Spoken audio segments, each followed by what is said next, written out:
Well, Coach Eck, thanks for doing this. Second year here to do something like this. Just what's it like after year one where you guys had so much success and now you're heading into a new season where everything's established? It's just a different perspective. I think we know a lot more who we are. We know what we have. I think our coaching staff's really on the same page. 9 of our full-time assistants are back out of 10.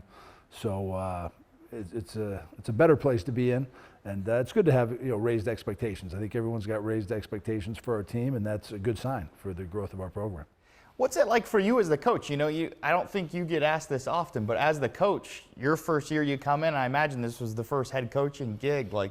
What is it like for you to head into this and, hey, I did turn around the program and it's going how I envisioned? Well, I know I kind of know what I'm doing now. Last year I wasn't sure if I knew what I was doing. Everything was new and new decisions and new ways to go about things. So, I think it does. Anytime you get experience doing something, it grows your confidence in doing that. And you got to be creative now because it's a different message to the team. Last year it was we were more proving people wrong and having that chip on their shoulder. And I think it's important that we keep a chip on our shoulder, but for for different reasons now.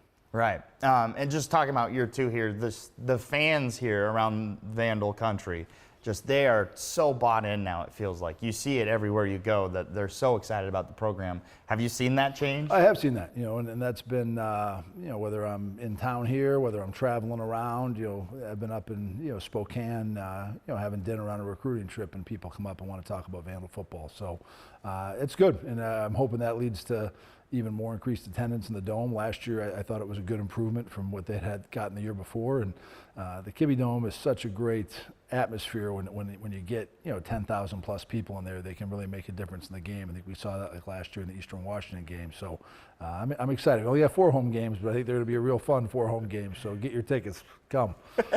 And you said that the 4 home games for the Vandal fans out there. What's the reasoning behind that? Well, we tweaked our schedule. We had a Division II team that was on the schedule, and the NCAA playoff committee doesn't give you credit for Division II wins. So I think it's really important to play all Division I schedule to give you your best chance of getting 7 or more Division I wins. Our schedule is a little tougher in the conference this year. This year, we play Weber State and Montana State, who are both playoff teams. We missed both those teams last year, so I just thought we needed another opportunity to get a Division I win. I want to keep this postseason streak, going. It's been, I think the last time the Vandals have been to the postseason back-to-back years, it was 1994, 1995. So I think that could be a really positive thing for our program to do that. And I thought 1 year of taking less home games was worth the weighing it out to have another chance at a Division I win. Right, and that all makes sense. And you talked about the schedule there. My goodness, tough one overall, Big Sky, and then you throw in these non-conference games. How tough is it going to be to get through these non-conference games? Because you are playing, the FBS schools. It's a good opportunity. I think, we start out with Lamar, who's going to be a new program. And, just like, us last year, I think they'll have a new energy. And though they didn't have a great year last year and their coach got let go, I'm expecting a much better team this year in the first game. And always tricky playing a team that's new with the staff because we don't know what they're going to do. We don't know exactly what they're going to do on offense, defense. So we got to play at a high level and be ready for anything. And then, you go to Nevada, who's kind of a neat game, especially for our fans, because we were former conference rivals in the WAC with them. So we played Nevada when I was here as an assistant in the same conference. So that'll be a neat game. And they were in the Big Sky at one time as well. Again, they're not coming off the hottest year, but I think they'll show improvement in year 2. And then you go to Cal, and that's a great opportunity to play a Power 5 team, play a team out of the Pac-12. Our kids were very excited to play those games last year. So I think it's 3 great opportunities on the road, for our non-conference schedule, and then we get into our Big Sky Conference schedule, which is, awesome home schedule with Sac State, Montana State, and Idaho State. Yeah, and you talked about it there, Montana. When I think back to last year, the win at Montana, that's huge for any Big Sky team. But you in your first year, it really felt like, okay, the Vandals have arrived. Did it feel that way for you? It was a big win. I think that's one of those kind of iconic stadiums, and kind of like the Kibbe Dome in FCS football, and they have a great home field advantage, usually lead the FCS in attendance. So that was definitely a big step, and that was a big win. That was our only win last year over a playoff team. And that's been my message to the guys now is, if we want to go up and move up from 7 wins, which we do, last year we got to 7 wins, we only beat 1 playoff team. every win now to go to 8 wins, 9 wins, you got to beat a really good team so that your margin for error is smaller, and we got to really execute at a higher level. Right. Kind of building off that Montana, obviously, this is going to be the first game televised on ESPN here against Montana in quite some time. Just how excited. I know that's a ways away, and you got a lot of games to worry about. But it's an awesome opportunity for the program, and I think it's neat to have that showcase of being on national TV, and I think that's great. Our conference, I give a lot of credit to our conference administration, like our commissioner, Tom Wistersill, for putting that together, where we have a deal that gets those games on ESPN2. And I know last year, I was watching Sac State, Montana, when they were playing in that late game. There's a lot of eyes on that game. So great opportunity for our fans, great opportunity for our players, to play on national TV, and exciting to have a big game in the conference with a lot of eyes. But I think it's important, for us, we got to take care of our business and play well early in the year to make that a big game, because big games are made later in the year. You got to set them up by playing well early. Right. And I know this is a question I asked you at Media Day, but now that we're sitting here, I'd like your take again on it. Just how different is it going from last year? It was nobody believes in us. We're one of the favorites, ranked 8th right now by Stats Perform. So how does that change the mindset, and how difficult is that as head coach to keep your players, I guess, humble? Really. The coaches helped us out because they picked us 5th in the conference. That gives us a little motivation there, so thank you, coaches. But, really, the message to the players is last year they picked us 8th or 9th in the conference. We didn't listen. We went to work, and we ended up having a much better year than that. Now that we're picked 8th or 9th in the country, it was the same thing. We can't listen to them. We got to make sure we're focused on us and having a great training camp, continuing to get better, improving on offense, defense, special teams, and growing as a team, because that really the preseason stuff, it's fun, and I totally understand why we do it, because it gets people excited about the season, it gets hyped up, but no one remembers. There's no banners hanging up in the Kibbe Dome for preseason rankings. It's all about where you finish and how you carve out the legacy of your team. So that's been the message of the players, and I think the players are buying into that well. Yeah. Building off, part of the reason why you guys are so highly ranked in the preseason is the offense that you have coming back. Just every weapon left and right. You guys have the preseason all-conference guys. What's it like having an offense like that coming back? Well, it starts with the quarterback, and it's a great feeling to know who our quarterback is. We feel really good about him, where last year at this time we were still sorting through our quarterback battle. So Giovanni has continued to improve, continued to grow. He throws the ball very well. He's doing a great job protecting the football in practice.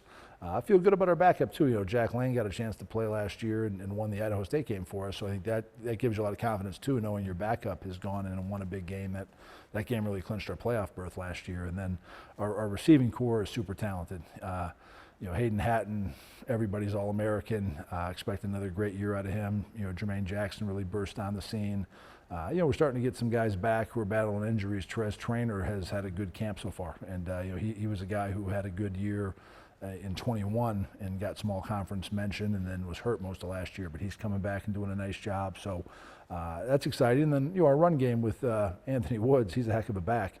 So I think our offensive skill positions are great, but I think the key is going to be the offensive line. They're going to have to keep growing. I think we're going to be better, but we got to put that in reality. We got to continue to gel there. I think we're close to finalizing the lineup. We have a few little battles going on, but I think how they go and how they give time to Giovanni and open up the running game will really be critical to our success this year.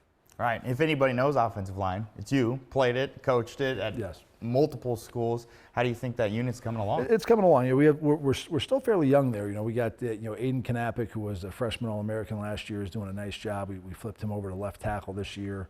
At left guard, Nate Azzapardi really had a good offseason. He played a little bit last year. I think started one game, but was coming off of an ACL, but he's back now. He had a tremendous summer.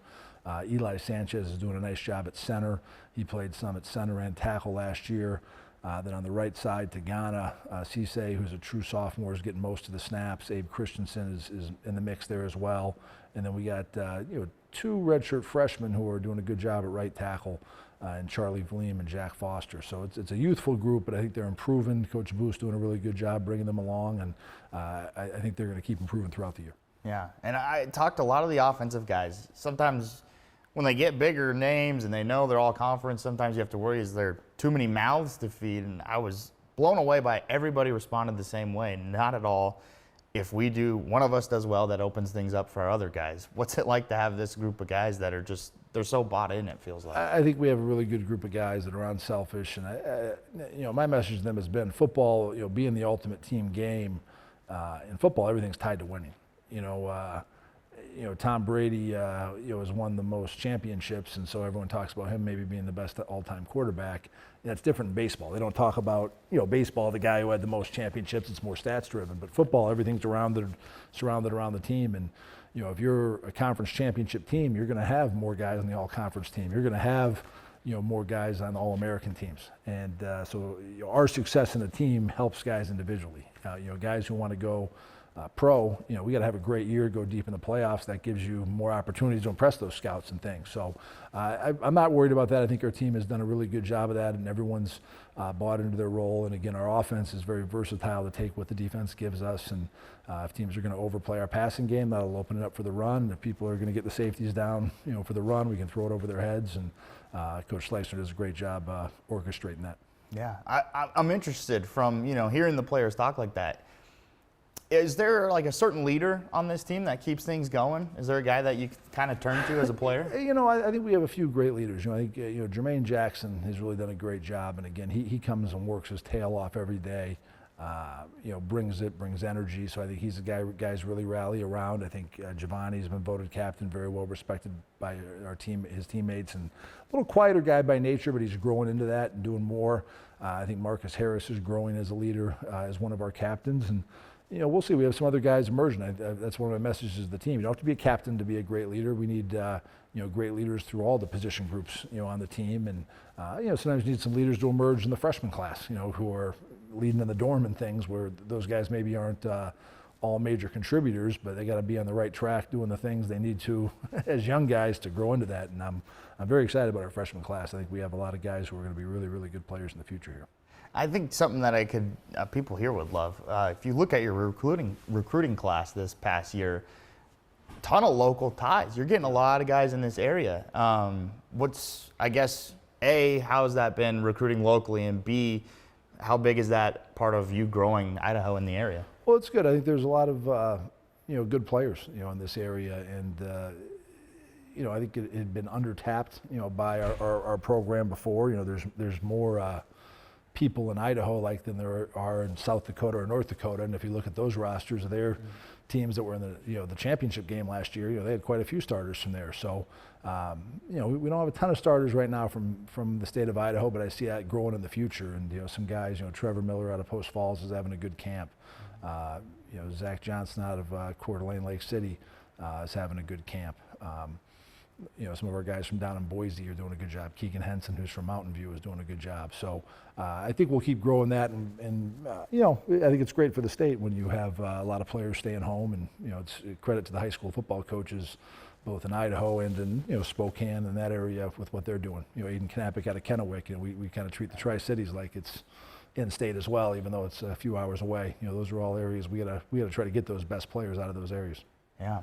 Any players that maybe the media isn't paying attention to that you guys are like, hey, they're going to make an impact? The first name that comes to mind is Jakari Lamont, and he's our nose guard. And he transferred in last year at the semester from Lincoln University in Missouri, Division II program. And they're a program that has struggled, but they're in a really good Division II conference. They're in the conference that I think is the best Division II conference in the country, the MIAA, Northwest Missouri State, Pittsburgh State's in that conference. And he's a 320-pound nose guard who's got a great motor, plays with great effort. Just something different than what we had. Last year, a lot of our D tackles were in the 260, 270 range. So now adding a guy who's 320 and can move, and he spent a lot of time in the backfield this training camp. And then Malachi Williams is a guy who's been here, but has really improved, really grown. So he was a backup defensive end who played kind of in pass rush situations last year, but I think he's really matured and grown. I expect a really big year out of him. And then, Trey Thomas, who's an inside linebacker for us. He transferred in from South Dakota, was here for the spring. I think he's got a lot of great upside, and we'll have a really good year. And I think all three of those guys have good leadership qualities as well to help us. So our secondary is probably our most experienced area on defense with with Marcus and Tommy McCormick and Mervyn Kenyon and Matthias coming back. But I look for some of those D linemen and inside backers to step up and be difference makers for us. Yeah, getting the big boys. Like you told me last year, you're trying to get bigger. It's like you want to be bigger. over here. That's what if you watched our team last year and then you watched the national championship game, North Dakota State versus South Dakota State. I think that's the biggest difference from our team last year and those teams was the line of scrimmage. I think a lot of our skill players were playing at a national championship type level. We want them to continue to get better, but those improvements are going to be more refined. Hayden Hatton isn't going to have a 50% improvement and have 30 catches this year, double his touchdown catches or whatever. But I think our line of scrimmage can. I think they can have a huge improvement this year, and that'll be a big way to us. Hopefully going further, making the playoffs, and then going further in the playoffs. Hopefully getting some home games in the Kibbe Dome that hopefully we're trading that non-conference game for a playoff game in there. Right. I did look at the coaching staff, and a lot of these guys coming back. How do you keep those guys here? Because normally in this industry they leave, and how helpful is that to have them here again? Well, I think it's a huge advantage for us. We have 9 of our full-time, or 10 full-time assistants are back, and so that's pretty good to have 90% retention there. And the one guy we left went to the Philadelphia Eagles, so I encouraged him to go. I would have helped him pack if he wanted to, because I thought that was a good opportunity for him and his family. So I think it's very similar to the players in the era of the transfer portal. I think the guys have to have a very good experience, whether they're playing here, coaching here. They got to feel like they're being developed, like they're getting better. Like that I'm helping, we're helping the players get better. We're helping our coaches develop and continue to grow as coaches, and just have a lot of fun.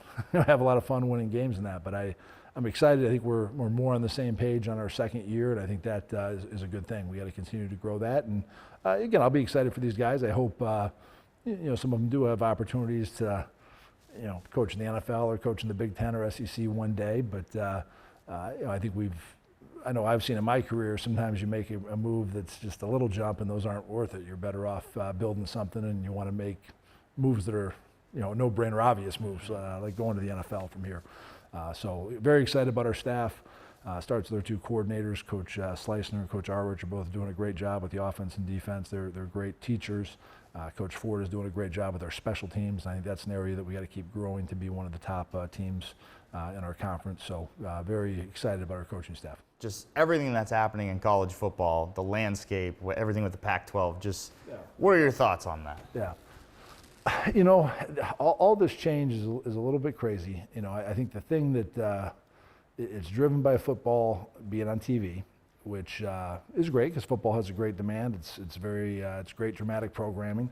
I think what's getting lost a little bit is there's some things that make football work on TV that make travel not as tough, such as we take charter flights. We have 6 away games this year where we'll take a charter plane, which is pretty easy. Right after the game, you fly right back, and we have 1 game on a Thursday for special, but most of our games are on Saturdays. So, you're traveling back and you don't have class the next day, where all the other sports do. So, I'd love to see maybe get to more football conferences where the football conferences were separate, and then because they can fly charters and because the games are on Saturdays, and now the sports that have midweek games, you're making the travel easier on them so that you're not missing class for students, because again, these guys and girls are student athletes. They're not professionals by any means, and even though the money in football is getting at the highest levels like that, is kind of becoming more and more professional, I think it's a shame that you're bringing everybody into that. So kind of crazy. I was talking to my father-in-law today, and he doesn't follow it that closely. But when